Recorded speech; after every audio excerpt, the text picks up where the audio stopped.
దగ్గరికి తీసి ఉపనయన సంస్కారం తర్వాత వేదాధ్యయనం చేయించి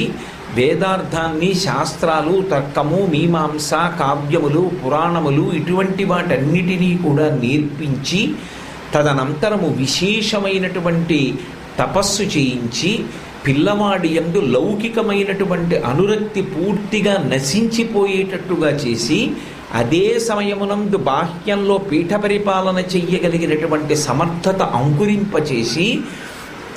పీఠాన్ని తాను ఎలా నిర్వహిస్తున్నాడు అన్న విషయాన్ని తన యొక్క శిష్యుడికి అర్థమయ్యేటట్టుగా చాలా కాలం పక్కన ఉంచుకుని శిక్షణనిచ్చి అప్పుడు పట్టాభిషేకం జరిగి ఒక చక్రవర్తి రాజ్య పరిపాలన ఎలా చేస్తాడో అలా పీఠాధిపతి కూడా పీఠ పరిపాలకుడై సనాతన ధర్మాన్ని నిలబెట్టి నిరంతర పర్యటనలు చేస్తూ ఎప్పుడూ ధర్మ ప్రచారమే చేస్తూ